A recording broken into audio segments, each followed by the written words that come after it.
അമ്മേ പരിശുദ്ധമ്മേ, അമ്മേ പരിശുദ്ധമേ, ദൈവമാതാവേ, കൃപാസനത്തിലൂടെ ഞങ്ങൾക്കും ഞങ്ങളുടെ ദേശത്തിനും അമ്മ മധ്യസ്ഥം തേടി തന്ന എല്ലാ അനുഗ്രഹങ്ങൾക്കും കൃപകൾക്കും ഞങ്ങളിപ്പോൾ ഹൃദയം നിറഞ്ഞ നന്ദി പറയുന്നു.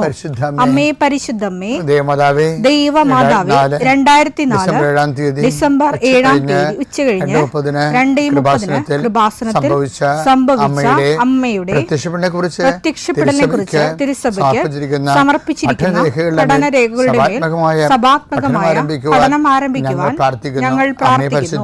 അമ്മേ പരിശുദ്ധമേ, ഭൂസ്വർലോകങ്ങളുടെ രാജ്ഞിയായ അങ്ങേയ്ക്ക് ഭൗമസംരക്ഷണത്തിനായി പ്രപഞ്ചപ്രകൃതിയെ തന്നെ തിരുസഭ പ്രതിഷ്ഠിക്കുവാൻ ഈ പ്രത്യക്ഷീകരണം വഴി ഇടയാക്കണമേ. പരിശുദ്ധമേ, ജപമാല മാതാവേ, സകല കൃപാസനം പ്രാർത്ഥനയോടും ചേർത്ത് ഞങ്ങളിപ്പോൾ പ്രാർത്ഥിക്കുന്ന ഈ കുടുംബത്തിന്റെ പ്രത്യേക നിയോഗം പറ മക്കളെ.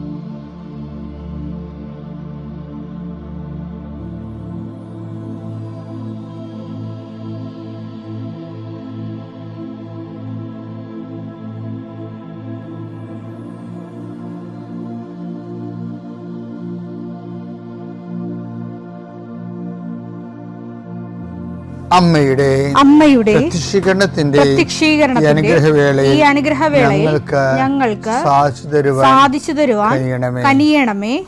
ആമേൻ. വിശ്വാസ പ്രമാണം. സർവശക്തനായ പിതാവും ആകാശത്തിന്റെയും ഭൂമിയുടെയും സൃഷ്ടാവുമായ ദൈവത്തിൽ ഞാൻ വിശ്വസിക്കുന്നു. അവിടുത്തെ ഏകപുത്രനും ഞങ്ങളുടെ കർത്താവുമായ ഈശോമിശിഹായിലും ഞാൻ വിശ്വസിക്കുന്നു. ഈ പുത്രൻ പരിശുദ്ധാത്മാവിനാൽ ഗർഭസ്ഥനായി കന്യകാമറിയത്തിൽ നിന്ന് പിറന്ന് പൊന്തിയോസ് പീലാത്തോസിന്റെ കാലത്ത് പീഡകൾ സഹിച്ച് കുരിശിൽ തറയ്ക്കപ്പെട്ട് മരിച്ച് അടക്കപ്പെട്ട് പാതാളങ്ങളിൽ ഇറങ്ങി മരിച്ചവരുടെ ഇടയിൽ നിന്ന് 3-ാം നാൾ ഉയർത്ത് സ്വർഗത്തിലേക്ക് എഴുന്നള്ളി സർവശക്തിയുള്ള പിതാവായ ദൈവത്തിന്റെ വലതുഭാഗത്തിരിക്കുന്നു. അവിടെ നിന്ന് ജീവിക്കുന്നവരെയും മരിച്ചവരെയും വിധിക്കുവാൻ വരുമെന്നും ഞാൻ വിശ്വസിക്കുന്നു. പരിശുദ്ധാത്മാവിലും ഞാൻ വിശ്വസിക്കുന്നു. വിശുദ്ധ കത്തോലിക്കാ സഭയിലും പുണ്യവാന്മാരുടെ ഐക്യത്തിലും പാപങ്ങളുടെ മോചനത്തിലും ശരീരത്തിന്റെ ഉയർപ്പിലും നിത്യമായ ജീവിതത്തിലും ഞാൻ വിശ്വസിക്കുന്നു. ആമേൻ. സുഖസ്ഥനായ ഞങ്ങളുടെ പിതാവേ, അങ്ങയുടെ നാമം പൂജിതമാകണമേ. അങ്ങയുടെ രാജ്യം വരണമേ. അങ്ങയുടെ തിരുമനസ് സ്വർഗത്തിലെ പോലെ ഭൂമിയിലും ആകണമേ. അന്നു വേണ്ടുന്ന ആഹാരം ഇന്ന് ഞങ്ങൾക്ക് തരണമേ. ഞങ്ങളോട് തെറ്റ് ചെയ്യുന്നവരോട് ഞങ്ങൾ ക്ഷമിക്കുന്നത് പോലെ ഞങ്ങളുടെ തെറ്റുകൾ ഞങ്ങളോടും ക്ഷമിക്കണമേ. ഞങ്ങളെ പ്രലോഭനത്തിൽ ഉൾപ്പെടുത്തരുതേ, തിന്മയിൽ ഞങ്ങൾ രക്ഷിക്കണമേ. ആമേൻ. നന്മ നിറഞ്ഞ മറിയമേ, സ്വസ്തി. കർത്താവ് അങ്ങയുടെ കൂടെ സ്ത്രീകളിൽ അങ്ങ് അനുഗ്രഹിക്കപ്പെട്ടവളാകുന്നു. അങ്ങയുടെ ഉദരത്തിൻ ഫലമായി ഈശോ അനുഗ്രഹിക്കപ്പെട്ടവനാകുന്നു. പരിശുദ്ധ മറിയമേ, തമ്പുരാന്റെ അമ്മേ, പാപികളായ ഞങ്ങൾക്ക് വേണ്ടി ഇപ്പോഴും ഞങ്ങളുടെ മരണസമയത്തും തമ്പുരാനോട് അപേക്ഷിക്കണമേ. ആമേൻ. കർത്താവേ, നിന്റെ ഉന്നതമായ നാമത്തിന് സ്വസ്ഥം ചെയ്യുന്നു. കർത്താവേ, നിന്റെ വിശുദ്ധ പൗരോഹിത്യത്തെ മഹത്വപ്പെടുത്തണമേ. കർത്താവേ, സഭയിലുള്ള സാന്നിധ്യം പ്രകടമാക്കണമേ. 40 വർഷം ഞാൻ അർപ്പിച്ച കൃപാന്റെ യുഗതിയാൽ കൃപാസനത്താരെ ജീവനോടെ പ്രത്യക്ഷപ്പെട്ട മാതാവിന്റെ മധ്യസ്ഥത്താൽ പിതാവിന്റെയും പുത്രന്റെയും പരിശുദ്ധാത്മാവിന്റെ നാമത്തിൽ ഞാൻ നിങ്ങളെ ആശീർവദിക്കുന്നു. ഇന്നത്തെ ദിവസം സമർപ്പിച്ച് പ്രാർത്ഥിക്കുക. കണ്ടുമുട്ടാൻ പോകുന്ന വ്യക്തികളെ മനസ്സിൽ കാണുക. ചെയ്യാൻ പോകുന്ന കാര്യങ്ങളെ മനസ്സിൽ കാണുക. ആരുടെയെങ്കിലും തരത്തിലുള്ള നീരസമോ സങ്കടമോ അല്ലെങ്കിൽ ആരെങ്കിലും ഒരു ഭയമോ എന്തെങ്കിലും വിഷയങ്ങളുണ്ടെങ്കിൽ ആ മേഖലയിലെല്ലാം പരിശുദ്ധമ്മ തൻ്റെ നീല മേലങ്കിയാൽ അങ്ങയുടെ മക്കളെ പൊതിഞ്ഞ് പിടിക്കട്ടെ എന്ന് പ്രാർത്ഥിക്കുന്ന ഇന്നത്തെ എല്ലാ ഉത്തരവാദിത്തങ്ങളും നിറവേറ്റിക്കൊണ്ട് നിങ്ങൾ രാത്രി തിരിച്ചു വരുമ്പോഴേ സമാധാനം നിങ്ങളുടെ ഹൃദയത്തിൽ ഉണ്ടാകാൻ ഇടയാക്കട്ടെ എന്ന് പ്രാർത്ഥിക്കുന്നു. നിത്യം പിതാവും പുത്രനും പരിശുദ്ധാത്മാവിനെ നയിക്കുവാമേ. ആമേൻ. എൻ്റെ പ്രിയപ്പെട്ടവരെ, വളരെ ഉന്നതമായ മേഖലകളിലൊക്കെ വരുന്ന ഏറ്റവും പൈശാചികമായ നിലപാടാണ് ഈ ഡിപ്ലോമാറ്റിക് സൈലൻസ് എന്ന് പറയും. നയതന്ത്രപരമായ നിശബ്ദത എന്ന് പറയും. വെച്ചാൽ അത് തെറ്റാണെന്ന് പറഞ്ഞാൽ മറ്റവരുടെ മുമ്പിൽ നമ്മുടെ നേരെ കൈ ചൂണ്ടപ്പെടും. അതുകൊണ്ട് നമ്മൾ തെറ്റാണെന്ന് പറയണില്ല, ശരിയാണെന്ന് പറയുന്നില്ല. നമ്മൾ നിശബ്ദത പാലിക്കുന്നു. അങ്ങനെ നിശബ്ദത പാലിക്കാൻ വചനത്തിൽ പ്രൊവിഷനില്ല. നിങ്ങളുടെ ഉത്തരം ഒന്നെങ്കിൽ യെസ് അല്ലെങ്കിൽ നോ എന്നാണ് ഈശോ പറയുന്നത്. അപ്പോൾ അവിടെ ഡിപ്ലോമാറ്റിക് സൈലൻസിന് ഇല്ല, പ്രൊവിഷൻ ഇല്ല. മത്തായി 5:37 നിങ്ങളുടെ വാക്ക് അതെ അതെ എന്നോ അല്ല അല്ല എന്നോ ആയിരിക്കട്ടെ, ഇതിനപ്പുറമുള്ളത് ദുഷ്ടനിൽ നിന്ന് വരുന്നു. അപ്പൊ ഈ ഡിപ്ലോമാറ്റിക് സൈലൻസുകാരെപ്പം ശ്രദ്ധിക്കണം. അത് ദൈവത്തിൽ നിന്നല്ല ഡിപ്ലോമാറ്റിക് സൈലൻസ് വരണത്, ദുഷ്ടനിൽ നിന്നാണ്. എൻ്റെ മക്കൾ, ഞാനെന്ത് ഇങ്ങനെ പറഞ്ഞെന്നറിയാമോ? ഇത് ഉട്ടോപ്യനാണെന്ന് നിങ്ങൾക്കറിയാം. എന്നുവെച്ചാൽ ഉട്ടോപ്യൻ വെച്ച് കഴിഞ്ഞാൽ ആധ്യാത്മികതയുടെ നിലം തൊടാത്ത സ്ഥലത്ത് മാത്രമേ ഇത് പാലിക്കാൻ പറ്റത്തുള്ളൂ. പക്ഷേ ഇന്നിപ്പോൾ അങ്ങനെ ജീവിക്കുന്ന ആൾക്കാരുടെ എണ്ണം കൂടുതലാണ്. കാര്യം ഉടമ്പടിയുടെ ഓരോ പടികൾ ചെല്ലുന്തോറും മനുഷ്യന്മാർ ദൈവമായിട്ടുള്ള റിലേഷൻസ് വളരെ കലർപ്പില്ലാത്ത റിലേഷൻസൊക്കെ വരുന്നു. നിങ്ങൾക്ക് താഴെക്കിടയുള്ള എല്ലാവർക്കും, ഇൻക്ലൂഡിങ് മൈസെൽഫ്, ഇതിലേക്ക് വരാൻ നമുക്ക് വേറെ നമുക്ക് മുന്നോട്ട് പോകാൻ ഉദ്ദേശിക്കുന്നുണ്ടെങ്കിൽ ഈ വാതിലേ ഉള്ളൂ. അതാണ് വിഷയം. പുറകോട്ട് പോകാനാണെങ്കിൽ പല വാതിലുണ്ട്. ദൈവത്തിൽ നിന്ന് നമുക്ക് അകന്നു പോകാനാണെങ്കിൽ ഒരു 9 വാതിൽ വരും. ദൈവത്തെങ്കിലേക്ക് പോകാനാണെങ്കിൽ ഒരു വാതിലേ ഉള്ളൂ. അത് കർത്താവ് പറഞ്ഞത് അത് ഇടുങ്ങിയത് ആണെന്നാണ് പറഞ്ഞത്. അപ്പോൾ ഒരു ഞെരുക്കം സ്വാഭാവികമായിട്ട് നമ്മൾ അനുഭവിക്കാതെ സത്യത്തിലേക്ക് കൂടി ജീവിക്കാൻ പാടായിരിക്കും. പക്ഷേ ഇത് അത്രയ്ക്ക് പാടില്ലെന്ന് ഈശോ പറഞ്ഞത്. ഞാൻ എൻ്റെ പിതാവിൻ്റെ അടുക്കിലേക്ക് പോകുന്നത് കൊണ്ട് ഞാൻ പോയ വഴികളേക്കാൾ മോശമായ വഴികളിലൂടെ നിങ്ങൾ പോകും. കർത്താവ് പോയ വഴികളേക്കാൾ മോശമായ വഴികളിലൂടെയാണ് സ്റ്റീഫനൊക്കെ പോയത്. എസ്തപ്പാനോസില്ലേ, അയാളെ പച്ചക്ക് പിടിച്ച് കലറിയല്ല ഞാൻ. അയാളാണെങ്കിൽ കർത്താവുമായിട്ട് ശിഷ്യന്മാരെ പോലെ അത്രയ്ക്ക് നടന്ന് പരിചയമുള്ള ആളല്ല. പക്ഷേ ഔട്ട്പുട്ട് ഭയങ്കരമാണ്. അപ്പോസ്തലന്മാരെക്കാൾ പിടിച്ചപ്പോൾ അപ്പോസ്തലന്മാർ ഓടിക്കളഞ്ഞില്ലേ, പക്ഷെ സ്റ്റീഫൻ ഓടിയില്ലല്ലോ. ഞാൻ കഴിഞ്ഞ ദിവസങ്ങളിൽ സ്റ്റീഫൻ്റെ കല്ലറയിൽ പോയി കണ്ണീരിട്ട് ശരിക്കും റോമിൽ ധ്യാനിപ്പിക്കാൻ പോയപ്പോൾ. സ്റ്റീഫൻ ഓടാത്തൊരു ആളാണ്, അയാൾ ഡീക്കനാണ്. എല്ലാവരും ഓടിക്കളഞ്ഞപ്പോഴും ഓടാത്തൊരു സ്റ്റീഫൻ ഉണ്ടല്ലോ. അപ്പോസ്തലന്മാർക്ക് ശേഷവും സഭ നിലനിൽക്കുമെന്നുള്ളത് നമ്മളോട് പഠിപ്പിക്കണത് അപ്പോസ്തലന്മാരല്ല, സ്റ്റീഫൻ.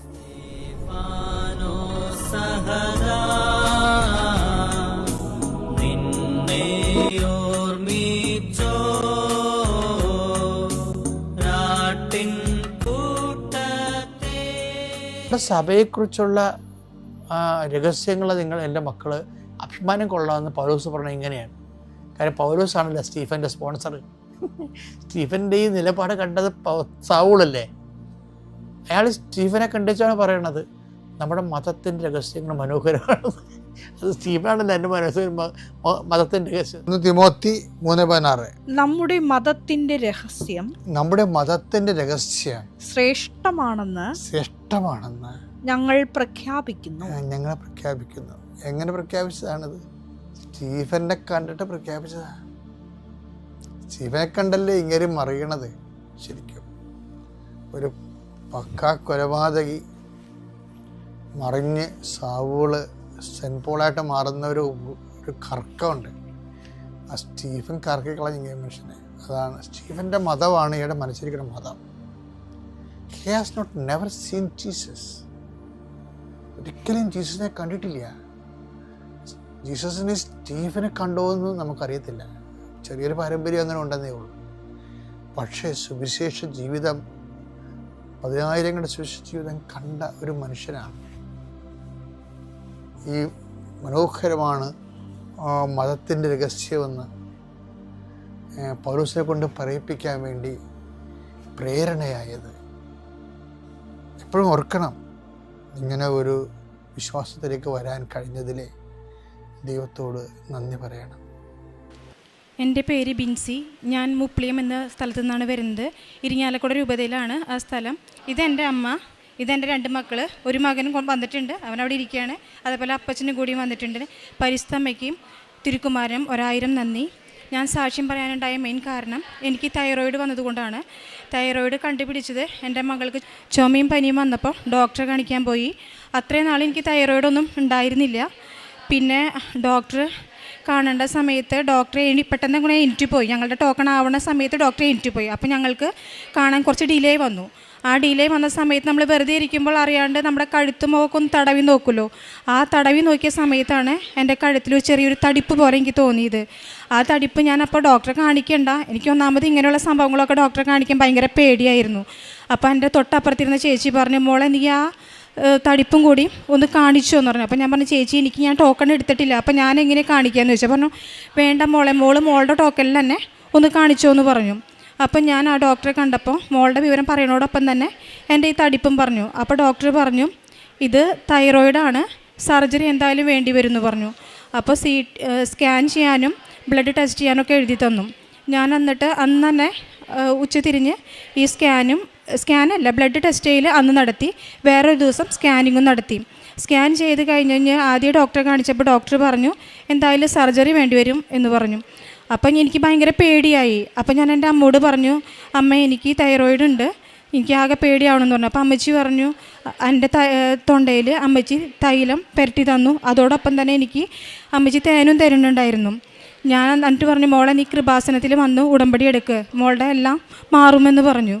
ഞാനപ്പോൾ മനസ്സിൽ വിചാരിച്ചു, എൻ്റെ മാതാവേ, എൻ്റെ തൈറോയിഡിന് മാറ്റി തരണം, ഞാൻ ഉടമ്പടി എടുക്കോളാമെന്ന് ഞാൻ മനസ്സിൽ വിചാരിച്ചു. അപ്പോൾ തന്നെ ഞാൻ വേറൊരു ഡോക്ടറെ 2 ദിവസം കഴിഞ്ഞപ്പോൾ വേറൊരു ഡോക്ടറെ കാണിച്ചു. ആ ഡോക്ടറെ കാണിച്ചപ്പോൾ ഡോക്ടർ പറഞ്ഞു, എന്തായാലും സർജറി വേണം, FNAC ചെയ്തോളം പറഞ്ഞു. ഞാൻ അത് ചെയ്ത് കഴിഞ്ഞിട്ട് പിന്നീട് ഞങ്ങളുടെ റിലേറ്റീവ് ഒരു നേഴ്സ് ഉണ്ടായിരുന്നു. ആ നേഴ്സിനോട് പറഞ്ഞപ്പോൾ ആൾ പറഞ്ഞു, നീ ഒരു 3rd ഒപ്പീനിയൻ എന്ന നിലയ്ക്ക് വേറൊരു ഡോക്ടറെയും കൂടി കാണിക്കാമെന്ന് പറഞ്ഞു. ഒരു സർജനെ ഞാൻ കാണിച്ചു. അവിടെ ചെന്ന് ഡോക്ടറെ കാണിച്ചപ്പോൾ ഡോക്ടർ പറഞ്ഞു, നിങ്ങൾക്ക് കീറണമെന്ന് നിർബന്ധമാണെങ്കിൽ ഞാൻ കീറി തരാം, പക്ഷേ ഇപ്പോൾ കീറേണ്ട സാഹചര്യമൊന്നും കാണാനില്ല, മിക്കവാറും അത് ചുങ്ങി പോകാൻ ചാൻസ് ഉണ്ടെന്ന് പറഞ്ഞു. ഞാനാണെങ്കിൽ ഉടമ്പടി എടുക്കാമെന്ന് വിചാരിച്ചിട്ടുണ്ടായിരുന്നു. അങ്ങനെ ആ ഡോക്ടർ ആ തൈറോയിഡ് സർജറി വേണ്ടാന്ന് പറഞ്ഞ സന്തോഷത്തിൽ ഞാൻ വരികയും ചെയ്തു. ഞാൻ അമ്മച്ചിയോട് പറഞ്ഞു, ഞാൻ എന്തായാലും ഉടമ്പടി എടുക്കാമെന്ന് പറഞ്ഞു. ഞാനും അമ്മയും കൂടി ഒരു ദിവസം ഇവിടെ ഉടമ്പടി എടുക്കാൻ വന്നു. ഞാൻ ഉടമ്പടി എടുത്തത് 22/2/2024 അങ്ങനെ ഉടമ്പടി എടുത്ത് ഇപ്പോൾ ഈ നിമിഷം വരെ ഞാൻ 3 മാസം കൂടുമ്പോൾ തൈറോയിഡ് ടെസ്റ്റ് ചെയ്ത് ഡോക്ടറെ കാണാൻ പോകാറുണ്ട്. ഒരു ടാബ്ലറ്റും ഇതിനു വേണ്ടി ഞാൻ കഴിച്ചിട്ടുമില്ല. ഈ തൈലും ഉപ്പും തേനും ഉപയോഗിച്ചത് വഴിയാണ് എൻ്റെ തൈറോയിഡ് ഈ നിമിഷം വരെ സർജറി ഒന്നും കൂടാണ്ട് നിലനിന്ന് പോയത്. ഇനിയും എനിക്ക് സർജറി വേണ്ട എന്ന പൂർണ്ണ വിശ്വാസമുണ്ട്. അതേപോലെ തന്നെ എൻ്റെ 2ാമത്തെ മകളാണ്, ഇവളുടെ പേര് ആഞ്ചലിയ എന്നാണ്. ഇവൾക്ക് ഭയങ്കര വയറുവേദനയായിരുന്നു. വയറുവേദന വന്നപ്പോൾ നമ്മുടെ വലത് സൈഡിൽ താഴെയായിരുന്നു. കുറേ കഴിഞ്ഞപ്പോൾ അത് മേലേക്ക് കയറി. അപ്പം ഞങ്ങൾ വിചാരിച്ചു ഇനിയിപ്പോൾ അപ്പൻഡിക്സ് അങ്ങാനായിരിക്കുമെന്നാണ് വിചാരിച്ചിരുന്നത്. പക്ഷേ ഡോക്ടറെ കാണിച്ചപ്പോൾ ഡോക്ടർ പറഞ്ഞു, അപ്പൻഡിക്സ് ഒന്നുമല്ല, പിത്തസഞ്ചിയിൽ കല്ലാന്ന് പറഞ്ഞു. ഞങ്ങൾ മുന്നേ തൊട്ടടുത്തുള്ള ഹോസ്പിറ്റലിൽ കാണിച്ചു. ഒരു 5 ദിവസം കിടക്കാൻ പറഞ്ഞു. 3 ദിവസം കിടന്നു, 4 ദിവസം കിടന്നു. എന്നിട്ടും കുറയാണ്ടായപ്പോൾ ഞാൻ പറഞ്ഞു, ഞങ്ങൾ എന്തായാലും മാറി കാണിക്കാമെന്നും പറഞ്ഞിട്ട് അമല ഹോസ്പിറ്റലിൽ കൊണ്ടുപോയി കാണിച്ചു. അപ്പോഴാണ് ഡോക്ടർ പറഞ്ഞത്, നമുക്ക് അൾട്രാസൗണ്ട് എടുത്ത് നോക്കാമെന്ന് പറഞ്ഞു. അൾട്രാസൗണ്ട് എടുത്ത് നോക്കിയപ്പോൾ പിത്തസഞ്ചിയിൽ കല്ലുണ്ടെന്ന് കാണിച്ചു. 2 പ്രാവശ്യം അവൾക്ക് സ്കാൻ ചെയ്തു. 2 സ്കാനിങ്ങിലും അൾട്രാസൗണ്ടിൽ അവൾക്ക് പിത്തസഞ്ചിയിൽ കല്ല് കാണിച്ചിട്ടുണ്ടായിരുന്നു. അത് കഴിഞ്ഞ് ഒരു ദിവസം ഭയങ്കര പെയിൻ വന്നു. അപ്പോൾ ഞങ്ങൾ കാഷ്വാലിറ്റിയിൽ രാത്രിയിൽ കൊണ്ടുപോയി കാണിച്ചപ്പോൾ അവിടെ അഡ്മിറ്റാക്കിയിട്ട് ഇവളുടെ എല്ലാ ടെസ്റ്റുകളും ചെയ്യുന്നുണ്ട്. ഇവൾക്ക് അപ്പോൾ ഞാൻ ആ വയറുവേദന എന്ന് പറയുന്ന സമയത്തൊക്കെ ഞാൻ ഉടമ്പടി തൈലും കാശുരൂപം വെച്ച് പ്രാർത്ഥിക്കലും തേനും എല്ലാം കൊടുത്തിട്ടുണ്ടായിരുന്നു. ഞാൻ ഉടമ്പടി എടുത്ത കാരണം കൊണ്ട് ഇതൊക്കെ എൻ്റെ കയ്യിലുണ്ടായി. അതൊക്കെ ഞാൻ വിശ്വാസ പ്രമാണം ചൊല്ലിയിട്ടാണ് അവൾക്ക് കൊടുത്തിരുന്നത്. അത് കഴിഞ്ഞ് ഞാൻ കാഷ്വാലിറ്റിയിൽ കൊണ്ടുപോയി ഇവളെ നേരെ ജനറൽ സർജറി വാർഡിൽ കൊണ്ടുപോയി അഡ്മിറ്റാക്കി. എന്നും ഡോക്ടർ പറയും വേദനയുണ്ടോ എന്ന് വന്ന് ചോദിക്കും. ഇവൾ പറയും വേദനയ്ക്ക് ഒരു മാറ്റമില്ല എന്ന് പറയും. ഇവൾക്ക് ഭക്ഷണമൊന്നും കൊടുക്കണ്ട, അങ്ങനെ തന്നെ വെറുതെ ട്രിപ്പ് മാത്രം ചെയ്തിട്ടുണ്ടായിരുന്നുള്ളൂ, വേറെ ഒരു മരുന്ന് അവൾക്ക് കൊടുത്തില്ല. ഇവളുടെ വേദന എന്താണെന്ന് കണ്ടുപിടിക്കാനും പറ്റണില്ല. അവർ കുറേ കഴിഞ്ഞിട്ട് സർജറി വേണമെന്ന് പറഞ്ഞു. 2 പ്രാവശ്യം ഇവൾക്ക് സർജറിക്ക് വേണ്ടി എല്ലാ പ്രിപ്പറേഷനും നടന്നു.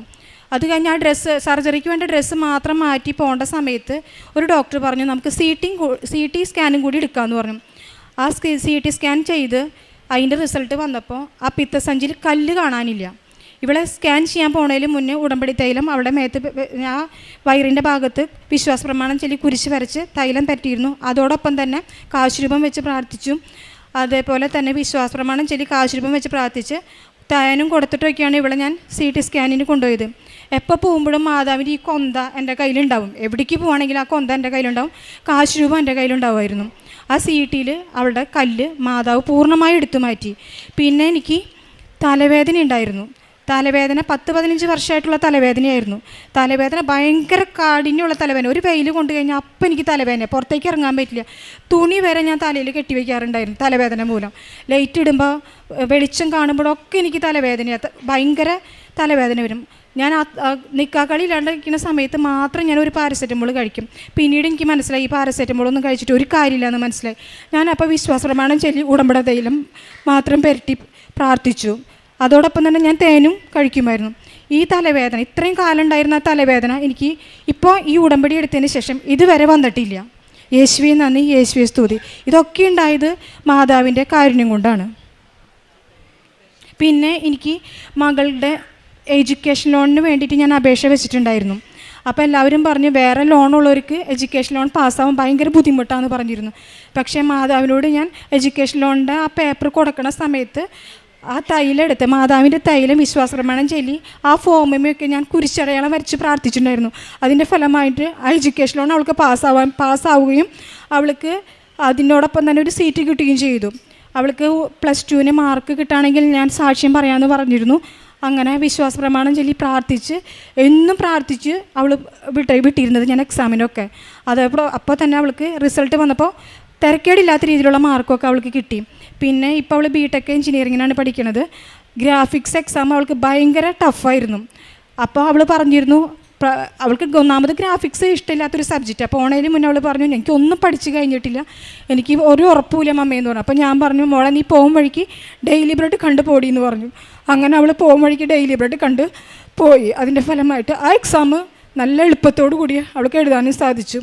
എനിക്ക് പിന്നെ കാരുണ്യ പ്രവർത്തികൾ എന്ന് പറയാനായിട്ട് സാമ്പത്തികമായി ഞാൻ കുറച്ച് പിന്നോക്കമുള്ള അവസ്ഥയിലാണിപ്പോൾ. അപ്പോൾ എന്നാൽ കഴിയുന്ന വിധത്തിൽ ഞാൻ എന്താ പറയുക, വല്ലവരും വന്ന് നമ്മളോട് എന്തെങ്കിലും സഹായം ചോദിക്കുമ്പോൾ ഞാൻ എൻ്റെ കയ്യിലായ പൈസ ഞാൻ കൊടുക്കാറുണ്ട്. വലിയൊരു എമൗണ്ട് അല്ലെങ്കിലും എന്നാൽ കഴിയുന്ന രീതിയിൽ ഞാൻ കൊടുക്കാറുണ്ട്. അതോടൊപ്പം തന്നെ പൊതിച്ചോറിന് വരുമ്പോൾ ഞാൻ അവർക്ക് എന്നെ കൊണ്ട് പറ്റുന്ന രീതിയിലുള്ള പൊതിച്ചോറും കൊടുക്കും. പിന്നെ ഇവിടെ നിന്ന് മേടിക്കുന്ന 3 കെട്ട് പത്രം ഞാൻ ഓരോ വീടുകളിലും കൊണ്ട് കൊടുക്കും. പിന്നെ മോൾ അഡ്മിറ്റായിരുന്ന സമയത്ത് ഹോസ്പിറ്റലുകളിലൊക്കെ ഞാൻ കൊടുക്കാറുണ്ടായിരുന്നു. എന്നാൽ കഴിഞ്ഞ രീതിയിലൊക്കെ പ്രേക്ഷിത പ്രവർത്തനം ഞാൻ ചെയ്യുന്നുണ്ട്. വലിയ രീതിയിൽ ചെയ്യാൻ പറ്റിയില്ലെങ്കിലും എന്നെക്കൊണ്ട് കഴിയണ രീതിയിൽ എനിക്ക് ഇത്രയും ദൈവം തന്ന അനുഗ്രഹങ്ങൾക്ക് ഞാൻ നന്ദി പറയുന്നു. എന്നും ഞാൻ ദൈവത്തോട് കൂടിയായിരിക്കും. യേശുവേ നന്ദി, യേശുവേ സ്തുതി. എൻ്റെ പേര് റോസി പൗലോസ്. എൻ്റെ വീട് വല്ലപ്പാടി, ഇരിങ്ങാലക്കുട രൂപത. ഞാൻ ആദ്യമായിട്ട് ഉടമ്പടി എടുത്തത് 2022 മാർച്ച് 18-നാണ്. ഞാൻ ഉടമ്പടി എടുത്തതിന് ശേഷമാണ് ഞാൻ എൻ്റെ മോള് ഉടമ്പടി എടുത്തത്. ഇപ്പോൾ ഞങ്ങളുടെ വീട്ടിൽ എല്ലാവരും നേർച്ച വസ്തുക്കൾ ഉപയോഗിച്ച് ഒത്തിരി അനുഗ്രഹങ്ങൾ കിട്ടിയിട്ടുണ്ട്. ഞാൻ എൻ്റെ മോളുടെ കൊച്ചിന് വേണ്ടി ഉടമ്പടി തൈലം ഓപ്പറേഷൻ വേണമെന്ന് തീരുമാനിച്ചിട്ട് ഞങ്ങൾ ഓപ്പറേഷത്തിൻ്റെ സമയത്തും ഡോക്ടർ വേണമെന്ന് പറഞ്ഞിട്ട് മാതാവിൻ്റെ രൂപത്തിലാണ് ഡോക്ടർ വന്ന് പറഞ്ഞത് മകൾക്ക് CT സ്കാനിൽ കല്ല് കാണാനില്ല എന്ന് പറഞ്ഞു. അപ്പം ഞങ്ങൾ തന്നെ എന്തത്ഭുതം എന്ന് വിചാരിച്ചു. എന്ന് വെച്ചാൽ തലേദിവസം ഓപ്പറേഷൻ വേണമെന്ന് വെച്ചാൽ ഡ്രസ്സുമാരെല്ലാം കഴിഞ്ഞു, തിങ്കളാഴ്ച കഴിഞ്ഞു, ചൊവ്വാഴ്ചയും ചെയ്തു. ആ അത്ഭുതം ഒത്തിരി അനുഗ്രഹം. ഞങ്ങൾ അവിടെ നിന്ന് കരഞ്ഞു പോയി. ഡോക്ടർമാർക്ക് വരാൻ തിരിച്ച് ഞങ്ങൾക്ക് അറിയാണ്ടിട്ട് ഇത്രയും വലിയ അത്ഭുതം എവിടെ നിന്ന്. പിന്നെ എൻ്റെ ജീവിത പങ്കാളിക്കും എനിക്കും പല്ലുവേദന വന്നിട്ടും നേർച്ച വസ്തു മാതാൻ്റെ തൈല് ഉപ്പൊക്കെ ഇട്ട് പല്ലിമ്മയും വായിലൊക്കെ കഴിച്ച് പല്ലുവേദന മാറി. ഇപ്പം ഞങ്ങൾ അതിന് മരുന്ന് ഇതുവരെ കഴിച്ചിട്ടില്ല. പിന്നെ ഞാനും എൻ്റെ ജീവിത പങ്കാളും ദിവസം വിശുദ്ധ ബലി പങ്കുകൊള്ളും. 2 ആഴ്ച കൂടുമ്പോൾ കുമ്പസാരിക്കും. പിന്നെ ബൈബിൾ വായിക്കും. പിന്നെ ഞങ്ങൾ പ്രേക്ഷിത പ്രവർത്തനങ്ങൾ ഞങ്ങൾ പത്രം വാങ്ങി കൊടുക്കും, ഞങ്ങളുടെ കയ്യിനായി ഇത് കൊടുക്കും. പിന്നെ പൊതിച്ചോറ് കുറച്ച് ദിവസം ആസ്പത്രിയിൽ കൊണ്ടു കൊടുത്തു. പിന്നെ ആസ്പത്രിയിൽ പോകുമ്പോൾ പത്രം കൊടുക്കും. പിന്നെ ഞാൻ ബസ്സിൽ യാത്ര ചെയ്യുമ്പോൾ 2-3 ബസ് മാറി കയറി വഴിയോരങ്ങളിൽ ബസ്സിലൊക്കെ യാത്ര ചെയ്യുമ്പോൾ പത്രം കൊടുക്കും. ഒത്തിരി ചെറുതും വലുതായുമായിട്ട് ഞങ്ങളുടെ വീട്ടിലും ഭവനത്തിലും ഞങ്ങളുടെ മക്കളുടെ ഭവനത്തിലും ഒത്തിരി അനുഗ്രഹം തന്നു ഈശോയ്ക്കും മാതാവിനും. മാതാവ് ജീവനോടെ പ്രത്യക്ഷപ്പെട്ട ഈ അൾത്താരയിൽ ഇവിടെ നിന്ന് സാക്ഷ്യം പറയാൻ അനുഗ്രഹിച്ച പരിശുദ്ധ ദൈവമാതാവിനും തിരുക്കുമാരനും 1000 നന്ദി പറയുന്നു. എൻ്റെ പേര് സജി, ഇത് ഭാര്യ ബിന്ദു, ആൽബിൻ, ആൻസൻ. ഞങ്ങൾക്ക് കിട്ടിയത് അനുഗ്രഹങ്ങളെക്കുറിച്ചാണ്. പരിശുദ്ധ അമ്മയുടെ കൃപാവരം വഴി മാധ്യസ്ഥം വഴി ഞങ്ങൾക്ക് ലഭിച്ച അനുഗ്രഹങ്ങളെക്കുറിച്ചാണ് ഞങ്ങൾ നിങ്ങളോട് പങ്കുവയ്ക്കുന്നത്. ആദ്യമായിട്ട് എൻ്റെ ഒരു ആൻറ്റിയാണ് എനിക്ക് കൃപാസന പത്രം തരികയും ആൻറ്റി വഴിയായിട്ടാണ് കൃപാസനത്തെക്കുറിച്ച് ഞങ്ങൾ അറിയുകയും ചെയ്തത്. അങ്ങനെ ഞങ്ങൾ കൃപാസനത്തിലെത്തുന്നു. 2004 ഞങ്ങൾ ഉടമ്പടി എടുക്കുന്നത്. ഞങ്ങൾ ഉടമ്പടി എടുക്കുന്നത് പ്രധാനമായിട്ടും ഞങ്ങളുടെ 2 സ്ഥലം വിൽപ്പനയെക്കുറിച്ച് ഉള്ള തടസ്സങ്ങൾ മാറുക എന്നുള്ള കാര്യത്തെക്കുറിച്ചായിരുന്നു. ഒന്നാമത്തെ സ്ഥലം ഞങ്ങൾ പാലക്കാട് ഉള്ള ഒരു സ്ഥലമായിരുന്നു. അത് 5 വർഷമായിട്ട് ഞങ്ങൾ വിൽപ്പനയ്ക്ക് വേണ്ടി ഞങ്ങൾ ശ്രമിച്ചുകൊണ്ടിരുന്നു. അങ്ങനെ ഓരോരുത്തർ വരുന്നു പോകുന്നു. സ്ഥലത്തിന് KLU ഇല്ലാത്ത സ്ഥലമായിരുന്നു. അതുകൊണ്ട് തന്നെ ആ ഒരു പ്രശ്നത്തിൽ സ്ഥല വിൽപ്പന തടസ്സപ്പെട്ട് നിൽക്കുകയാണ്. അപ്പോൾ KLUവിന് വേണ്ടി അപേക്ഷിച്ചു. പക്ഷേ ഫയലുകളുടെ നീക്കുപോക്ക് വളരെ സ്ലോയിലായിരുന്നു. അങ്ങനെ ഇരിക്കുമ്പോഴത്തേന് ഞങ്ങളിവിടെ വന്ന് ഉടമ്പടി എടുക്കുന്നു. അതിനുശേഷം ഒരു ഉദ്യോഗസ്ഥൻ, ഇതുമായി ബന്ധപ്പെട്ട ഒരു ഉദ്യോഗസ്ഥൻ പറയുകയാണ്, നിങ്ങൾ നേരിട്ട് കളക്ട്രേറ്റിൽ ചെല്ലുക, കളക്ടറെ കാണുക, ഇതിൻ്റെ ഡെപ്യൂട്ടി കളക്ടറെ കാണുക, കണ്ടു കഴിഞ്ഞാൽ ഇതിനൊരു തീരുമാനം ഉണ്ടാകും എന്നുള്ള ഒരറിവ് കിട്ടുന്നു. അതും പ്രകാരം ഞാൻ കളക്ട്രേറ്റിൽ ചെല്ലുന്നു. അദ്ദേഹത്തിൻ്റെ ഓഫീസിൻ്റെ അവിടെ മുന്നിൽ വെയിറ്റ് ചെയ്യുകയാണ് അദ്ദേഹത്തിൻ്റെ അപ്പോയിൻമെൻറ്റിന് വേണ്ടി. ആ സമയത്ത് എൻ്റെ ഒരു ചേച്ചി ആ സമയത്ത് അതിൽ കടന്നു വരുന്നു. ചേച്ചി വന്നിട്ട് പറയുകയാണ്, കാര്യങ്ങൾ അന്വേഷിക്കുന്നു. അപ്പോൾ ഞാൻ പറഞ്ഞു, ഇതുപോലെ ഡെപ്യൂട്ടി കളക്ടറെ കാണാൻ വേണ്ടി ഇരിക്കുകയാണെന്ന് പറഞ്ഞു. അതിനെന്താ നമുക്ക് കയറിയേക്കാമെന്ന് പറഞ്ഞു. പരിശുദ്ധ അമ്മയാണ് ഞാൻ വിശ്വസിക്കുന്നു ആ ചേച്ചിയെ അതിൽ കടത്തി വിട്ടതും അങ്ങനെ വന്നതും. ഞങ്ങൾ നേരെ കളക്ടറുടെ അടുത്തേക്ക് ഓഫീസിലേക്ക് കയറി ചെല്ലുന്നു. അവിടെ ഇരുന്നു. ഉടനെ നമ്മുടെ ഫയൽ എടുത്തു നോക്കി. ഉടനെ പറഞ്ഞു, ഇത് 2-3 വർഷമായതാണല്ലോ, അർഹതപ്പെട്ടതാണല്ലോ, എത്രയും പെട്ടെന്ന് ഇത് കൊടുക്കേണ്ടതാണല്ലോ എന്ന് പറഞ്ഞ് ഉടൻ തന്നെ ആ സ്പോട്ടിൽ തന്നെ അത് സൈൻ ചെയ്ത് ഓർഡർ തരുന്നു. നമുക്ക് ഓർഡർ കിട്ടി. 1 മാസത്തിനുള്ളിൽ തന്നെ സ്ഥലം ഡിസ്പോസ് ചെയ്ത് മുഴുവൻ ഇടപാടുകളും തീരുന്നു. ഞങ്ങൾ അപ്പം ഇവിടുന്നുള്ള ഉപ്പ് ആ സ്ഥലത്ത് നമ്മൾ ആ കളക്ട്രേറ്റിൽ കയറിയപ്പോൾ തന്നെ ഉപ്പ് അവിടെ ഉപയോഗിച്ച് മാതാവിൻ്റെ മാധ്യസ്ഥം തേടി തന്നെയാണ് ഞങ്ങൾ കയറിയത്. പിന്നെ ആ ഓഫീസിൽ കയറുമ്പോഴും നേർച്ച വസ്തുവായ ഉപ്പ് ആ ഓഫീസിലിട്ടിരുന്നു. അമ്മേ മാതാവേ കൂടെ ഉണ്ടാകണമേ എന്നുള്ള പ്രാർത്ഥനയോടുകൂടിയാണ് ഞാൻ കയറിയത്. എന്തായാലും അമ്മ ഒപ്പം കൂടെ ഉണ്ടായിരുന്നു. ആ ഭാഗം വളരെ ഭംഗിയായിട്ട് 1 മണിക്കൂറിനുള്ളിൽ 3 വർഷത്തെ പ്രശ്നം 1 മണിക്കൂർ സമയം കൊണ്ട് അദ്ദേഹത്തിൻ്റെ ഓഫീസിലിരുന്ന 10 മിനിറ്റ് സമയം കൊണ്ട് ആ പ്രശ്നം തീർന്നു, പരിഹരിച്ച് നമുക്ക് കൈ കിട്ടി. രണ്ടാമത്തേതെന്ന് പറഞ്ഞാൽ ഞങ്ങൾക്ക് വേറെ ഒരു സ്ഥലവും കൂടെ വിൽപ്പനയ്ക്കുണ്ടായിരുന്നു. അത് വളരെ പ്രശ്നം പിടിച്ചൊരു കേസായിരുന്നു. കാരണം ആ സ്ഥലം എഴുതി തന്നത് എൻ്റെ വല്യപ്പച്ചനാണ് എഴുതി തന്നത്. അപ്പൻ്റെ പേർക്കാണ് എഴുതി കൊടുത്തത്. അപ്പൻ്റെ പേർക്ക് എഴുതി കൊടുക്കുമ്പോൾ അതിലെ സർവേ നമ്പർ വ്യത്യാസപ്പെട്ടു പോയി. നമുക്കറിയാം, സർവേ നമ്പർ വ്യത്യാസപ്പെടുക എന്ന് പറഞ്ഞാൽ അഡ്രസ്സ് തന്നെ പോയി, സ്ഥലത്തിൻ്റെ അഡ്രസ്സേ മാറിപ്പോയി. അപ്പോൾ അത് ക്ലിയർ ചെയ്യണമെന്നുണ്ടെങ്കിൽ ഒരു മനുഷ്യായുസിൽ ചെയ്യാവുന്നതിനപ്പുറമുള്ള ഒരു കാര്യമാണ് ആ ഒരു പ്രശ്നം പരിഹരിക്കുക. കാരണം എന്നാന്ന് ചോദിച്ചു കഴിഞ്ഞാൽ, ഒന്നുകിൽ എഴുതി തന്നയാൾ മറിച്ച് എഴുതണം, ആൾ മരിച്ചു പോയി, പിന്നെ അത് സാധിക്കില്ല. രണ്ടാമത്തെ കാര്യം ഞാൻ മരിച്ച ആളുടെ മക്കളെല്ലാവരും കൂടെ ചേർന്ന് തിരിച്ച് ആ ആധാരം എഴുതണം. അപ്പോൾ അതെങ്ങനെയും എല്ലാവരെയും വിളിച്ച് കൂട്ടി സംഘടിപ്പിച്ചു.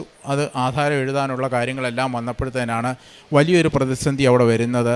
ഇവരുടെ എല്ലാം പേര് ആധാരത്തിൽ എഴുതിയിരിക്കുന്ന വീട്ടിൽ വിളിക്കുന്ന പേരാണ്. ഇവരുടെ എല്ലാം ആധാർ കാർഡിലെ പേര് അവരുടെ ഒഫീഷ്യൽ നെയിം മാമോദിസ പേരുമാണ്. ഇപ്പം 2 പേരാണ്. അപ്പം 1 and same സർട്ടിഫിക്കറ്റ് എല്ലാവരുടെയും എടുക്കേണ്ട വരും.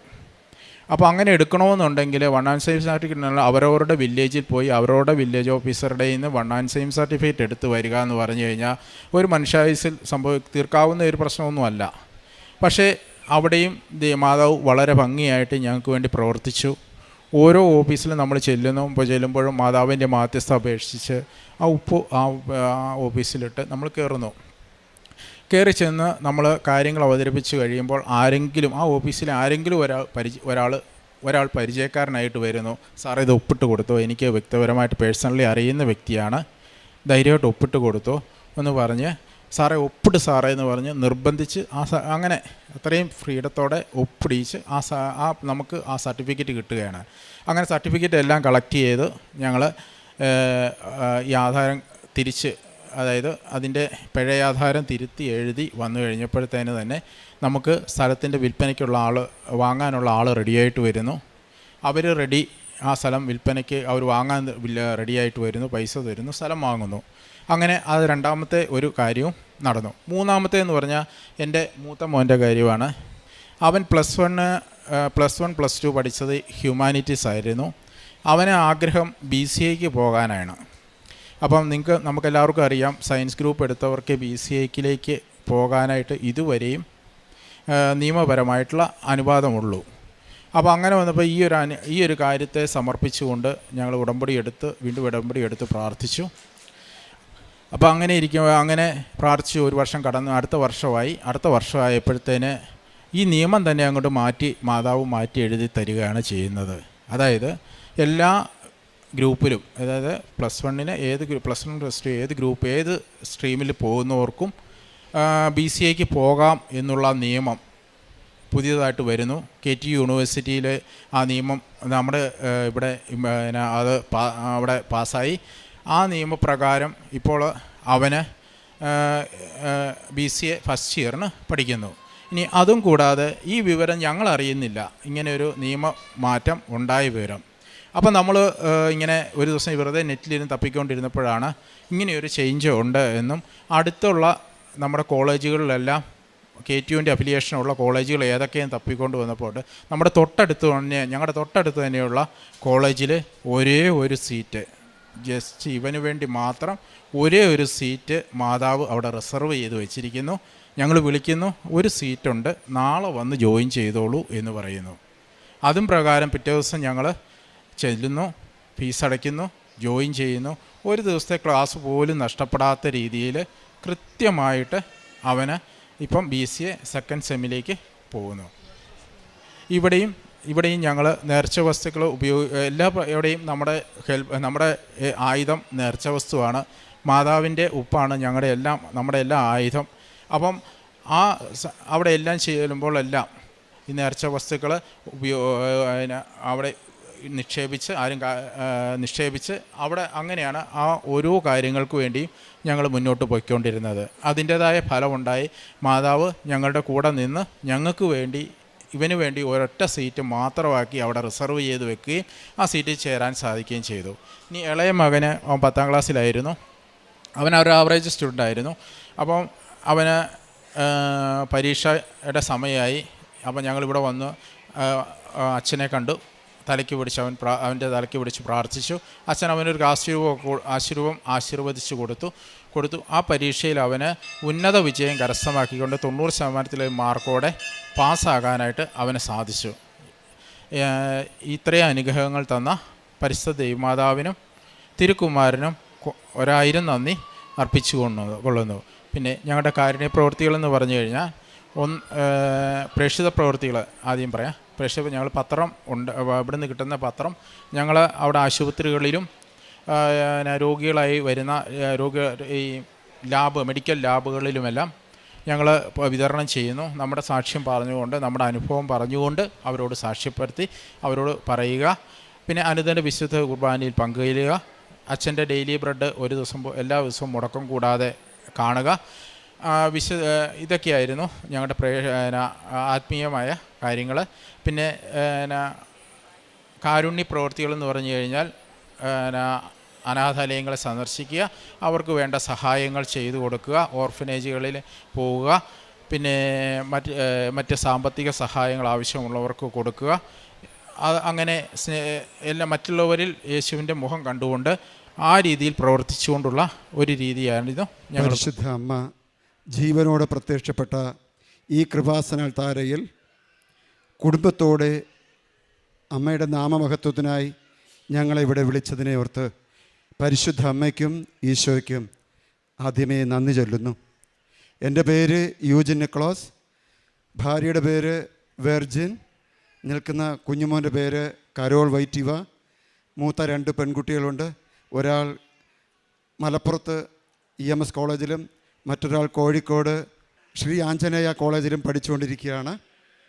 ഇന്ന് ഇവിടെ നിൽക്കുവാനുള്ള വലിയ ഭാഗ്യം നൽകിയ പരിശുദ്ധ അമ്മയ്ക്ക് അമ്മ ചൊരിഞ്ഞ അനുഗ്രഹങ്ങളെ ഓർത്ത് നന്ദി ചൊല്ലുന്നു.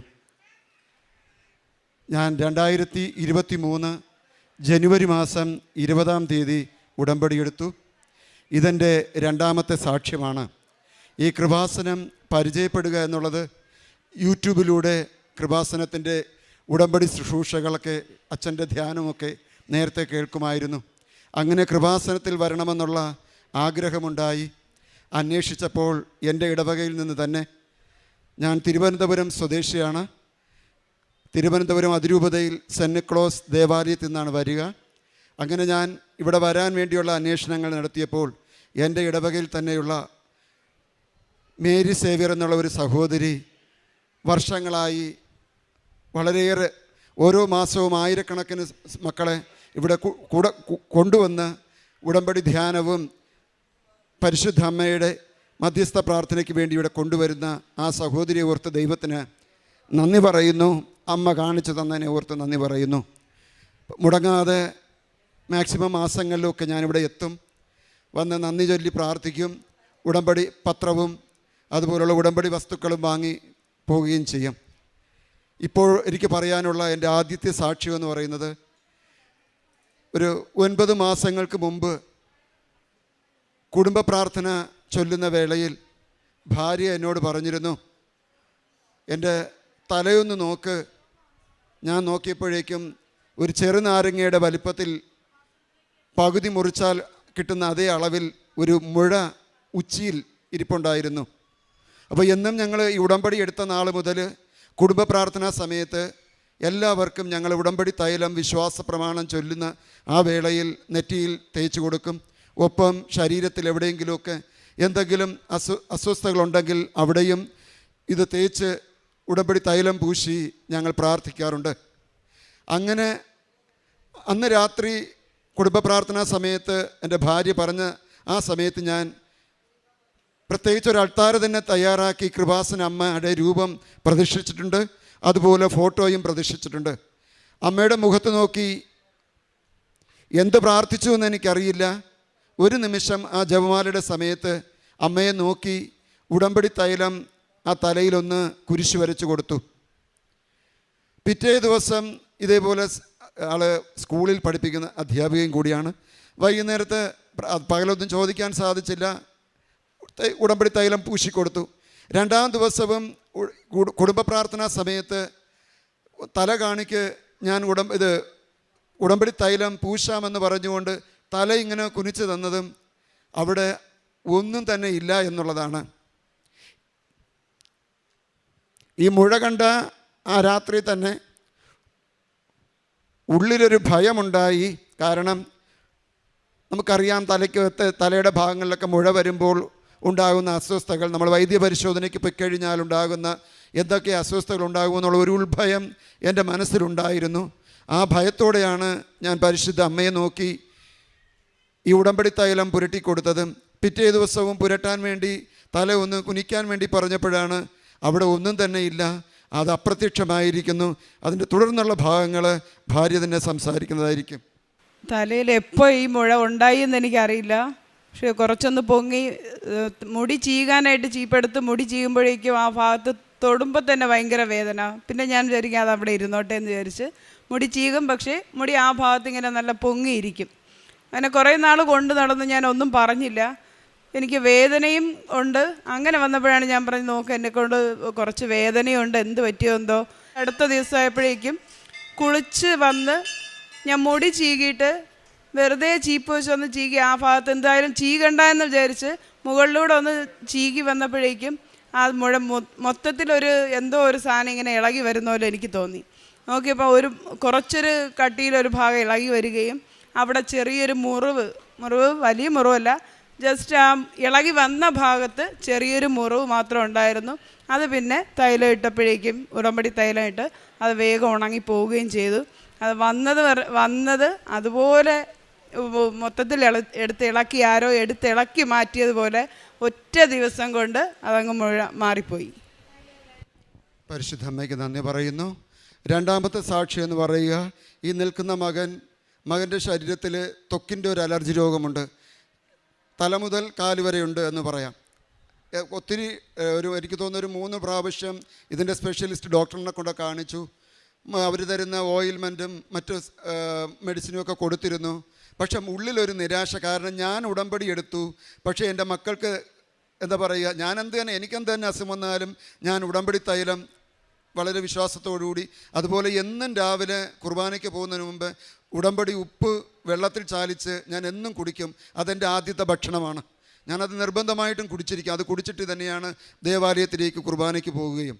അങ്ങനെ മനസ്സിലൊരു നിരാശയായിരുന്നു. ഇത്ര മരുന്ന് പോലും ഉപയോഗിച്ചിട്ടും മോൻ ഇങ്ങനെ മാറുന്നില്ലല്ലോ എന്നുള്ള. വീണ്ടും ഡോക്ടറിനെ കൺസൾട്ട് ചെയ്തു. വീണ്ടും അദ്ദേഹം മറ്റൊരു മരുന്ന് എഴുതി തന്നു. അങ്ങനെ പൊയ്ക്കൊണ്ടിരുന്നു. അങ്ങനെ ഇതുപോലെ കുടുംബ പ്രാർത്ഥനയ്ക്ക് ഇരിക്കുമ്പോഴേക്കും തോന്നി ഈ ഉടമ്പടി വസ്തുക്കൾ നമുക്ക് ഉപയോഗിക്കാമെന്നുള്ള.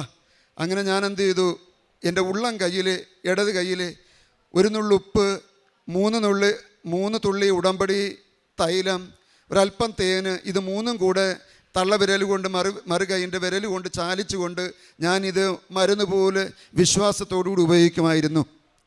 പ്രിയ സഹോദരങ്ങളെ, അതെല്ലാം പാടി അതെല്ലാം മാറി മകൻ്റെ ശരീരത്തിൽ ഇപ്പോൾ അതിൻ്റെ ആ വെള്ളപ്പാടുകൾ നിങ്ങൾ കാണും.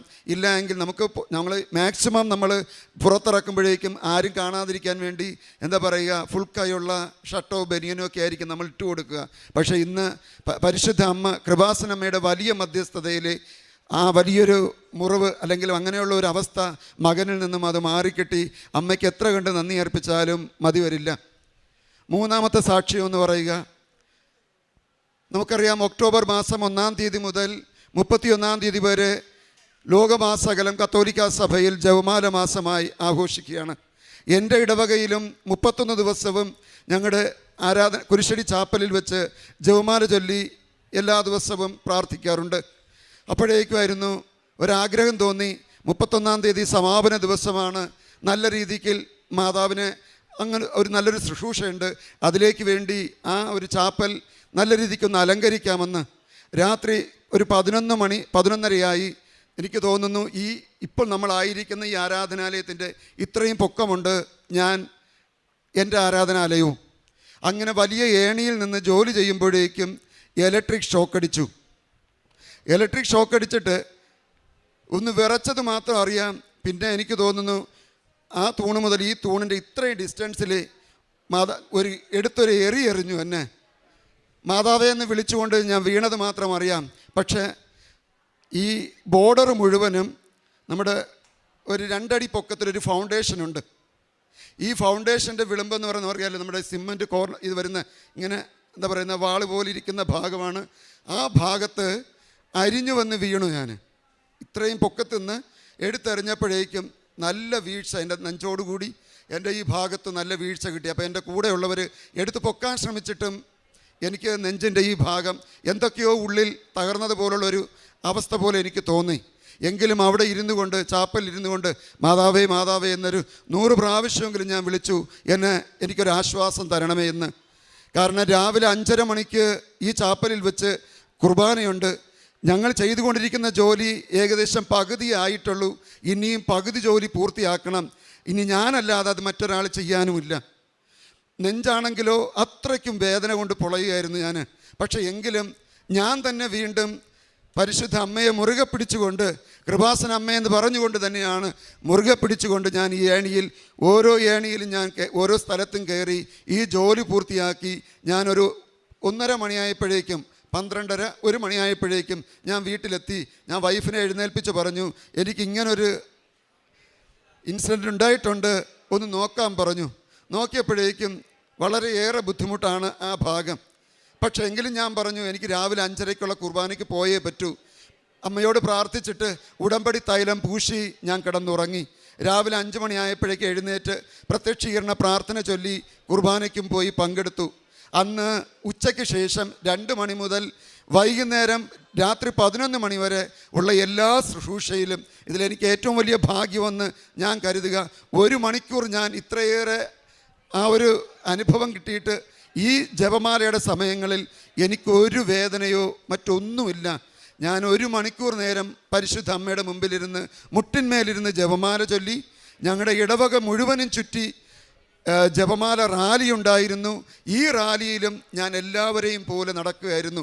കയ്യിൽ ജപമാലയും ഏന്തി ജപമാല പഠിച്ചുകൊണ്ട് തന്നെ ഞാനൊരു വാളണ്ടിയറായിട്ട് നിന്നുകൊണ്ട് ഇതെല്ലാ പ്രവർത്തനവും ചെയ്തു. ജപമാല കഴിഞ്ഞു വന്നു. രാത്രി അന്നത്തെ 31-ാം തീയതി രാത്രി ആയപ്പോഴേക്കും വൈഫിനോട് പറഞ്ഞു, കാരണം എനിക്ക് തിരിഞ്ഞ് കാണാൻ പറ്റില്ലല്ലോ എൻ്റെ ശരീരത്തിൻ്റെ അവസ്ഥ. നോക്കിയപ്പോഴേക്കും ഇടതുകാലിൻ്റെ മുട്ട് മുതൽ മുകളിൽ ചട്ടം വരെ അര വരെ ഇത് മുഴുവനും രക്തം കെട്ടുപെട്ട് കറുത്ത കളറായി കഴിഞ്ഞു ശരീരത്തിൻ്റെ അവസ്ഥ. അപ്പോഴേക്കും വൈഫ് പറഞ്ഞു ഇനി വെച്ചുകൊണ്ടിരിക്കേണ്ട. പക്ഷേ എനിക്ക് എന്ത് തന്നെ സംഭവിച്ചാലും ശരി, ഞാൻ ആഗ്രഹിച്ചതുപോലെ പരിശുദ്ധ അമ്മ എന്നെ 31-ാം തീയതിയുള്ള ഈ ശുശ്രൂഷയ്ക്ക് എന്നെ നടത്തിച്ചു. എന്നെ അതിലേക്ക് വേണ്ടി പൂർണ്ണ ആരോഗ്യം തന്നുകൊണ്ട് 31-ാം തീയതി നടത്തി. അതിനുശേഷം ഞാനൊരു വൈദ്യശാലയിൽ അഡ്മിറ്റായി ചികിത്സ എടുത്തു. പക്ഷെ ഒന്ന് ഓർക്കുക, ഞാനിവിടെ നിന്ന് എൻ്റെ വീട്ടിൽ നിന്ന് ഇറങ്ങുമ്പോഴേക്കും ഉടമ്പടി തിരിയും ഉടമ്പടി തൈലവും വിശുദ്ധ ബൈബിളുമായിട്ട് ഞാൻ വൈദ്യശാലയിൽ പോകുന്നു. എൻ്റെ പ്രാർത്ഥന പ്രഭാതത്തിൽ ഞാൻ മുടക്കിയിട്ടില്ല, ഞാൻ സന്ധ്യാപ്രാർത്ഥനയും മുടക്കിയിട്ടില്ല, ജപമാലയും മുടക്കിയിട്ടില്ല. കാരണം പരിശുദ്ധ അമ്മയോട് ഉടമ്പടി എടുത്ത് നിൽക്കുമ്പോഴേക്കും ഒരിക്കലും നമുക്കിതിന്ന് മാറി നിൽക്കാൻ പരിശുദ്ധ അമ്മ നമ്മെ അനുവദിക്കില്ല. അങ്ങനെ വളരെ പെട്ടെന്ന് എല്ലാവർക്കും, കാരണം ഞാൻ ഒരു അടി നടക്കില്ലായിരുന്നു, ഒരു സ്റ്റെപ്പ് കയറാൻ പറ്റില്ലായിരുന്നു. പക്ഷേ മരുന്ന് ഉപയോഗിച്ചുവെങ്കിലും എൻ്റെ വിശ്വാസമുണ്ട് പരിശുദ്ധ അമ്മയുടെ വലിയ മധ്യസ്ഥത, ആ ഉടമ്പടി വസ്തുക്കൾ എന്നെ വളരെയേറെ അനുഗ്രഹപ്രദമാക്കി മാറ്റി. ആ ഒരു വലിയൊരു അനുഭവം എൻ്റെ ജീവിതത്തിൽ, അത് ഞാൻ ചിന്തിക്കുമ്പോഴേക്കും ഞാൻ എപ്പോഴൊക്കെ ചിന്തിക്കുമോ പരിശുദ്ധ അമ്മയും ഈശോയും എനിക്ക് രണ്ടാമതൊരു ജനനം തന്നു എന്നുള്ളതാണ്. കാരണം ഇപ്പോഴും ഈ ചട്ടത്തിൽ വലിയ വേരോടുന്നത് പോലെ ആ ഉള്ളിൽ ചതകെട്ടിക്കിടപ്പുണ്ട്. പക്ഷേ എക്സ്റേ എടുത്തപ്പോഴേക്കും നെഞ്ചിനും ഈ ചട്ടത്തിനും എക്സ്റേ എടുത്തപ്പോഴേക്കും ഒരസ്ഥികൾക്കോ മറ്റൊന്നിനും തന്നെയും പരിശുദ്ധ അമ്മ ഒരു കടുകിട പോലും വ്യത്യാസം വരുത്താതെ, അതായത് ഒരു മുറിവ് പോലും വരുത്താതെ പരിശുദ്ധ അമ്മ വലിയ സംരക്ഷണം നൽകി എനിക്ക് രണ്ടാമതൊരു ജനനം തന്നു. എനിക്ക് കിട്ടിയ ഈ ആഘാതം 1 ഇഞ്ച് ഒന്ന് പുറകിലോട്ട് മാറിയിരുന്നെങ്കിൽ തല 2ആയിട്ട് പോകുമായിരുന്നു. കാരണം ആ വീണ് കിട്ടിയ ഏരിയ എന്ന് പറയുന്ന വാള് പോലെ ഷാർപ്പുള്ള പ്രതലമായിരുന്നു. വാള് പോലെ ഉള്ള പ്രതലത്തിലായിരുന്നു ഞാൻ അടിച്ചു വീണത്. പക്ഷേ 1 ഇഞ്ച് മാറിയിരുന്നെങ്കിൽ, പുറകിലോട്ടായിരുന്നു പോയിരുന്നെങ്കിൽ തല 2ആയിട്ട് മാറുമായിരുന്നു. പരിശുദ്ധ അമ്മ ഈശോയും എനിക്ക് രണ്ടാമതൊരു ജനനം നൽകി, രണ്ടാമതെൻ്റെ ജീവൻ എനിക്ക് നൽകി. ഇന്നീ അൾത്താരയിൽ സാക്ഷ്യം ചൊല്ലുവാൻ വേണ്ടി വലിയൊരു ഭാഗ്യം നൽകി അനുഗ്രഹിക്കുകയും ചെയ്തു. എൻ്റെ പ്രേക്ഷിത പ്രവർത്തനം എന്ന് പറയുക, ഞാൻ മാക്സിമം ഈ ഉടമ്പടി എടുത്തത് മുതൽ ഈ പരിചയപ്പെടുത്തിയ മേരി സേവ്യറിൻ്റെ വാഹനത്തിൽ തന്നെ ഞാൻ മാക്സിമം എല്ലാ മാസവും വരും. 2-3 കെട്ട് പത്രം വാങ്ങിക്കും. ഗവൺമെൻറ് ജില്ലാ ആശുപത്രികളിലും അതുപോലെ മറ്റുള്ള ഓട്ടോ സ്റ്റാൻഡിലും ബസ് സ്റ്റാൻഡിലും ഒക്കെ കൊണ്ടുപോയി, റെയിൽവേ സ്റ്റേഷനിലും യാത്ര ചെയ്യുമ്പോഴൊക്കെ കൊണ്ടുപോയി എല്ലാവർക്കും കൊടുക്കും. പക്ഷേ ഞാൻ ഈ പത്രത്തിൻ്റെ ഞാൻ പോലും മനസ്സിലാക്കാത്ത ഒരു അനുഭവം എൻ്റെ ജീവിതത്തിലുണ്ടായിരുന്നു. ഒരു 3 മാസങ്ങൾക്ക് മുമ്പ് ഈ പത്രത്തിൻ്റെ വില എന്താണെന്നുള്ളത് അന്നാണ് ഞാൻ മനസ്സിലാക്കിയത്. നിങ്ങൾക്കറിയാം, നെയ്യാറ്റിൻകര ജനറൽ ആശുപത്രിയുടെ ബസ് സ്റ്റോപ്പിൽ നിന്നുകൊണ്ട് ഞാനിങ്ങനെ പത്രം കൊടുക്കുമ്പോഴേക്കും ഒരു സഹോദരൻ എനിക്ക് അവിടെ ഞാൻ പറഞ്ഞിരുന്നു, ഞാൻ കൃപാസന പത്രമാണ് തരിക. അദ്ദേഹം എന്നെ വിളിച്ച് തോളിൽ തട്ടിയിട്ട് പറഞ്ഞു, ഞാൻ 2 വർഷം കൊണ്ട് കാത്തിരിക്കുകയാണ് ഈ പത്രത്തിന് വേണ്ടി. അദ്ദേഹം വിദേശത്ത് ബഹ്റിനിൽ ജോലി ചെയ്യുന്ന ഒരു വ്യക്തിയായിരുന്നു. അവധിക്ക് നാട്ടിൽ വന്നതായിരുന്നു. ഈ ഒരു പത്രത്തിന് വേണ്ടി 2 വർഷം ഞാൻ കാത്തിരിക്കുകയായിരുന്നു എന്ന് പറഞ്ഞുകൊണ്ട് ഞാനൊരു പത്രം എടുത്ത് നീട്ടി. അദ്ദേഹം എൻ്റെ അടുത്ത് പറഞ്ഞു, എനിക്ക് ഒരു പത്രം കൂടെ തരാമോ എന്ന്. അങ്ങനെ അദ്ദേഹം വീണ്ടും ഒരു പത്രം മേടിച്ചു. പക്ഷേ പത്രം കിട്ടിയതിൻ്റെ സന്തോഷത്തിൽ അദ്ദേഹം അവിടെ നിന്നുകൊണ്ട് എന്തുമാത്രം സമയം കരഞ്ഞു എന്നുള്ളതാണ്. അദ്ദേഹത്തിന് ഈ പത്രത്തിന് വേണ്ടി ഞാൻ ആവർത്തിച്ച് പറയുന്നു, നമുക്കൊക്കെ പത്രം കിട്ടുമ്പോഴേക്കും നമ്മളതിൻ്റെ വില മനസ്സിലാക്കാറില്ല. അച്ഛൻ എപ്പോഴും പറയാറുണ്ട്, ഈ പത്രം നമ്മൾ സുവിശേഷവൽക്കരണമാണ്. പരിശുദ്ധ അമ്മയെ, കൃപാസന ശുശ്രൂഷയെ ലോകത്തിന് വെളിപ്പെടുത്തി കൊടുക്കുന്ന, ലോകത്തിന് സന്ദേശമായി നൽകുന്ന വലിയൊരു അനുഭവമായി എനിക്കത് മാറി. അങ്ങനെ ഈ പത്രം മുടങ്ങാതെ വാങ്ങി ഞാൻ എല്ലാവർക്കും കൊടുക്കുന്നുണ്ട്. കൂടാതെ കാരുണ്യ പ്രവൃത്തികളായിട്ട് അഗതി മന്ദിരത്തിന് എനിക്ക് ജോലിയില്ല. ഞാനൊരു 8 വർഷം കൊണ്ട് നേരത്തെ വിദേശത്തായിരുന്നു. അപ്പോൾ വൈഫിൻ്റെ ഒറ്റ വരുമാനം കൊണ്ട് ജീവിതം മുന്നോട്ട് പോകുന്നുണ്ട്. കുടുംബം മക്കളെ പഠിപ്പിച്ചു അങ്ങനെയൊക്കെ പോകുന്നു. എങ്കിലും സന്തോഷമായിട്ട് പോകുന്നുണ്ട്. അതിൻ്റെ ഒരു അംശം മാറ്റി വെച്ചുകൊണ്ട് അഗതി മന്ദിരങ്ങൾക്കും അതുപോലെ മറ്റുള്ള രോഗികൾക്കുമൊക്കെ ഇങ്ങനെ വീട്ടിൽ വരുന്നവർക്കും അല്ലാതെ കാണുന്നവർക്കും നമ്മൾ കൊടുക്കുന്നുണ്ട്. സന്തോഷമായി മുന്നോട്ട് പോകുന്നു. പിന്നെ ആത്മീയ ജീവിതത്തിൽ കുമ്പസാരിക്കുന്നു 2 ആഴ്ച കൂടുമ്പോഴും, അഥവാ എവിടെയെങ്കിലും യാത്രയോ അങ്ങനെ എന്തെങ്കിലും മാറി വരുമ്പോഴേക്കും, അഥവാ വികാരിയച്ഛനില്ല എങ്കിലോ ഒരു 3 ആഴ്ചയിൽ ആ ഉള്ളിനകത്ത് ആ ഡേറ്റിനുള്ളിൽ വെച്ച് കുമ്പസാരിക്കുകയും മുടങ്ങാതെ പരിശുദ്ധ കുർബാന. ഈ ആശുപത്രിയിൽ അഡ്മിറ്റായിരുന്ന ആ പീരീഡിൽ മാത്രം എനിക്ക് കുർബാനയ്ക്ക് പോകാൻ സാധിച്ചില്ല. അല്ലാത്ത സമയങ്ങളിലെല്ലാം ഞാൻ കുർബാനയ്ക്ക് പങ്കെടുക്കും. വിശുദ്ധിയോടുകൂടി ജീവിക്കുക. കാരണം നമുക്ക് ഈ ഉടമ്പടി ജീവിതമാണ് ഏറ്റവും കൂടുതൽ വിശുദ്ധിയോടുകൂടി ജീവിക്കുവാൻ നമ്മെ പഠിപ്പിക്കുന്നത്. അപ്രകാരം ചെയ്യാൻ വീണ്ടും ആഗ്രഹിക്കുന്നു. അതുകൂടാതെ മറ്റുള്ളവരോട് പരിശുദ്ധ അമ്മ വഴി എന്നിലും എൻ്റെ കുടുംബത്തിലും ലഭിച്ചിട്ടുള്ള എല്ലാ അനുഗ്രഹങ്ങൾക്കും, ചെറുതും വലുതുമായ എല്ലാ അനുഗ്രഹങ്ങൾക്കും എല്ലാവരെയും പറഞ്ഞുകൊണ്ട് അവരോടും കൊണ്ടുവരാറുണ്ട്. ഇടയ്ക്ക് ഞാൻ ചികിത്സ നേടിയ ഹോസ്പിറ്റലിലെ ഒരു സംഭവം കൂടി പറയാം. അവിടുത്തെ ഡോക്ടേഴ്സ് എന്ന് പറഞ്ഞ ഒരു ഭാര്യാഭർത്താക്കന്മാരാണ്. 2 പേരും പരസ്പരം അടുപ്പത്തിലല്ല, മാനസികമായിട്ട് അകലത്തിലാണ്. പക്ഷേ ഞാൻ പരിശോധിക്കാൻ പോയ വേളയിൽ കൃപാസന അമ്മയെക്കുറിച്ച് ഞാൻ വ്യക്തമായി പറഞ്ഞു. വളരെ ആഗ്രഹത്തോടുകൂടി തീഷ്ണതയോടുകൂടി ഞാൻ പറഞ്ഞ കാര്യങ്ങളൊക്കെ ലേഡി ഡോക്ടർ സ്വീകരിച്ചു. ഞാൻ ഉടമ്പടി ഉപ്പും ഉടമ്പടി തേനും പത്രവും കൊടുത്തു. അദ്ദേഹം സന്തോഷത്തോടുകൂടി പറഞ്ഞു. വീണ്ടും ചെക്കപ്പിന് പോയപ്പോൾ എന്നോട് പറയായിരുന്നു, യൂജിൻ ഇപ്പം വളരെ ശാന്തതയുണ്ട്, എൻ്റെ ഡോക്ടർ എന്നോട് നല്ല രീതിക്കാണ് സഹകരിക്കുന്നതെന്നുള്ള ആ വലിയൊരു സന്തോഷം എനിക്ക് ഈ അവസരത്തിൽ ഞാൻ പറയുന്നു. ഒപ്പം ഇന്ന് ഈ സാക്ഷ്യം ചൊല്ലുവാൻ വേണ്ടി നിൽക്കുമ്പോഴേക്കും ഞങ്ങളുടെ കുടുംബജീവിതത്തിൽ ഇന്ന് സന്തോഷത്തിൻ്റെ ദിവസമാണ്. പക്ഷേ ആ സന്തോഷം ഇന്ന് ഞങ്ങളുടെ ജീവിതത്തിൽ അപ്രതീക്ഷിതമായിട്ട് ഞങ്ങൾ കണക്ക് കൂട്ടിയതൊന്നുമല്ല ഈ ദിവസമെന്നുള്ളത്. ഇന്ന് ഞങ്ങളുടെ 23ാം വിവാഹ വാർഷികമാണ്. പരിശുദ്ധ അമ്മയുടെ മുമ്പിൽ, കൃപാസന അമ്മയുടെ മുമ്പിൽ ഇന്ന് ഈ അനുഭവ സാക്ഷ്യം, കാരണം ഒത്തിരി നാളുകൊണ്ട് ഞാൻ ആഗ്രഹിച്ചതാണ് ഈ സാക്ഷ്യം ചൊല്ലുവാൻ വേണ്ടി. പക്ഷേ വൈഫിൻ്റെ ജോലിപരമായ അങ്ങനെയുള്ള സാഹചര്യം കൊണ്ട് അത് മുടങ്ങിപ്പോയി. പക്ഷേ വലിയൊരു നിമിത്തമായിട്ട് ഇന്ന് കുടുംബത്തോടൊപ്പം വന്ന് സാക്ഷ്യം ചൊല്ലുവാൻ പരിശുദ്ധ അമ്മ അനുവദിച്ചു. പരിശുദ്ധ അമ്മയും ഈശോയും ഞങ്ങളുടെ ജീവിതത്തിൽ ചൊരിഞ്ഞ എല്ലാ അനുഗ്രഹങ്ങൾക്കും നന്ദി അർപ്പിച്ചുകൊണ്ട് ഈ സാക്ഷ്യം അവസാനിപ്പിക്കുന്നു. വീണ്ടും ഉടമ്പടി ജീവിതത്തിൽ ദൈവം ആയുസ്സ് വരുന്ന കാലത്തോളം ഉടമ്പടി ജീവിതത്തിൽ മുന്നോട്ട് പോകുക എന്നുള്ള വലിയ ആഗ്രഹവും വലിയ സമർപ്പണവും പരിശുദ്ധ അമ്മയുടെ വിമല ഹൃദയത്തിൽ സമർപ്പിക്കുന്നു. നന്ദി.